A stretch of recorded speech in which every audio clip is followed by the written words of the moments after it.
felines, cats and stuff like that. And it's a whole lot, man. Just random shit, I be scrolling and reading, man. Anytime something like pique my interest a little bit, man, I'll be like, yeah, I'm about to spend an hour or two on this real quick. I'm about to plunder for a little bit because, man, you never know when the argument come up, man. And I'm not a person that like to argue without knowing something. Like, because you arguing blind don't make sense. Black Politicians TV. Who do we got with us today? It's Ryan with it, better known Carolina with it. Member of BAD, co-founder of BAD. Here with my brother, I got him. My brother Killy. Just glad to be here today. How you doing today, my brother? I'm doing all right, man. Just left from baby shower, man. My niece, she's having a little girl. So, yeah, this will be the second. My nephew was first. He had his. Now my niece is having hers, man. I'm getting older by the day, and these kids keep popping up, man. Look, you got any on the way and that we don't know about? I got none on the way, man. How you feel about, like, being a big uncle? Oh, man, I've been an uncle forever. So, like, kids that ain't mine, like, blood related, like, I'm Uncle Ryan, man. That's a lot of these kids grow up, they know me as Uncle Ryan, man. I take on that position, man. But it's because I like to see people win. I like to see people succeed in whatever fashion, and I want to see the youth actually grow, man. So Uncle Ryan it is, So, like, before you was Uncle Ryan, you was Ryan. I was just Ryan. So, but what can we talk about just a little bit about your childhood? Like, where are you from? My childhood. It depends. Like, man, I went through a lot as a child, man. Growing up, till I was like maybe 13, man. I ain't even gonna cap. I ain't even get out the porch till I was like 13. So it was like after that, got outside, got around this crowd, that crowd. I was raised over on the north side of Lumberton, so in between the Meadows, Davis Heights, like just traveling. But I was actually from Lumberwood, so I was right in the middle of both neighborhoods. So some people know me around that way, some people don't. It is what it is, But most of my roots growing up, I learned everything I know now from out there. So in one way or another, I always hung around old heads. So like I learned a lot from old heads, man. So was you like shy as a child, or you were just somebody like just soaking in game, being quiet? Always taking in game, man. Like anybody that has some kind of advice, man, whether it's good or bad, I figure that out down the line. But like growing up, you need that advice, man. I feel like more people of our age and older should be giving out that advice because this youth right now, they lost, man. A lot of them lost. So like they lost because ain't nobody passing down knowledge no more. Everybody trying to keep it to themselves. A lot of old heads taught me when I came up. So like growing up, that's all I took in. I soaked in all that knowledge, and then now even when like my homies hit me up and they struggling through something, like everybody tell me like I'm an old man at heart, you know what I mean? So because like I soaked in all the knowledge, man. I take in everything I get, and I try to give it back when somebody asks me, because you never know who going down what road you've been down already. So why not guide them down the road, You ain't got to walk with them. You can tell them where to go.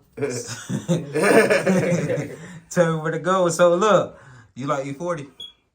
I like E40. Yeah, you listen to E40 music? Man, I ain't heard nothing new from E40 in a while, for real. I used to fuck with E40, man. The hyphy movement. What's a business aspect or a business mindset you can take from E40? Get in, get out. Get in. If you know you going into a profession, like we all love to do things. We all want to make money doing what we love, but I learned this from watching others, and I learned this from just everyday life. If you're going to get into anything to make money, know your goals and get out of it. And I feel like he did that to perfection. He came in, he took the game up by storm, he made a big explosion for himself, and then he got out of there. He lived his life. Now he just living like what, kicking back at games and stuff. You see him chained up at games, like, so you know he ain't lost no money, but he ain't in the spotlight no more. You ain't always got to be in front of the camera, you know? So as an artist, how do you feel about AI? AI? Yeah, artificial intelligence. I feel like we shouldn't tamper in things like that.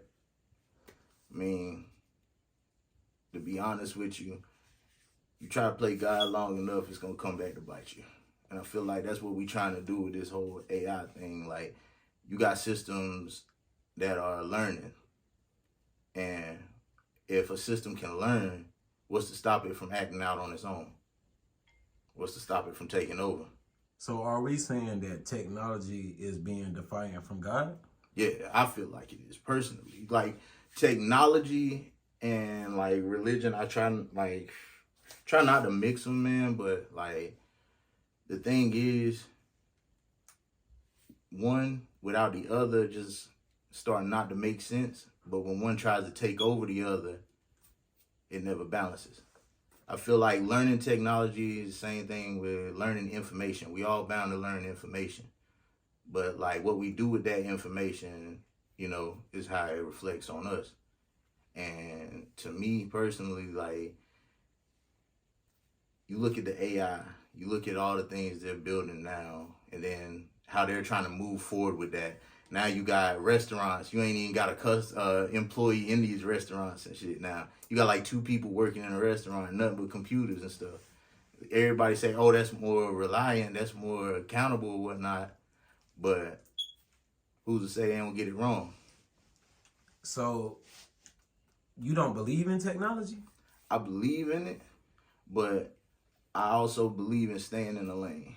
Like, I don't think we should tamper too far into things, because it's just like, all right, for a real dulled out example, basically, everybody got that burn mark from learning why the stove was hot, right? Mm-hmm. Same thing with technology. We know what technology can do. They make it in movies every day. They show us every day what's going on in these movies. What happens? They create a system. They make it too smart. It fights back. What's happening? They create this AI. They create this artificial intelligence. Now you got robots at games and shit. I seen like some shit on YouTube or something. They actually had 2 robots in game that were like sitting in the crowd. Like, why are you doing this? What are you really trying to do? What is the end game for it? So when you wake up in the morning, what is the first thing you put your hands on? First thing, my phone, really. Hey, but it's like most of because I say this because like I had this conversation like with my grandmother at one point in time, and like I was talking to her like, at first we had you had phones with the phone line, then you had beepers, and now people gotta adapt to an iPhone. You gotta adapt to your fingerprint opening up your phone. Even though that we say that we away, if you say you that much away from technology, then you can put in your I don't know if it's an application or it's just devoted faith. You can join the Amish community in Virginia, right? Because we have phones. We have different things of technology that keeps us afloat every day, that we rely on every day. And it's sad, but how I feel about AI, it limits jobs. It limits a lot of things, but for the creators, maybe they can create less and think less. And it's sad, but when it comes to thinking less, what about the microwave? That's fair. The microwave was a sensation when it came out. So I want to ask you, like, are you a technology man? I can't say I'm like a full technological person, I guess, but I'm not an Amish. You know what I mean? Like, I do respect like the advancements we have and things. Like I said, like I just told you, you asked me what I do when I wake up, man. Most of the time I grab my phone, but it's because I work through my phone a lot. So whenever I get calls or stuff, business and work and whatnot, I have to grab and check it. But like at the same time, Like, I think these are considered like minor advancements compared to what they're trying to do now. Like, we're in the process of cloning now. Like, and we're deep in the process of cloning now. So now you got just beyond AI itself, you know what I mean? Just beyond the whole idea of it. Like, That's like AI technology in itself is, I feel like, advancing too far because it's taking away the what if factor. We don't have, like, I don't think anybody has like that what if factor anymore. You know, when we were young, we used to think about everything, you know what I mean? Like, oh man, I could create this, but now you got a machine that'll tell you what your thoughts are. You can talk to a machine now. You can, like, we do it all the time on our phones and shit. You can type in what you're thinking and a computer will create the shit for you. Like, we have no imagination no more. I feel like AI is taking away completely what we do with our brain, and that's think. Do you think you're going to be alive long enough to see aliens in our home? I feel like aliens are already here, but like, that's a story way out there.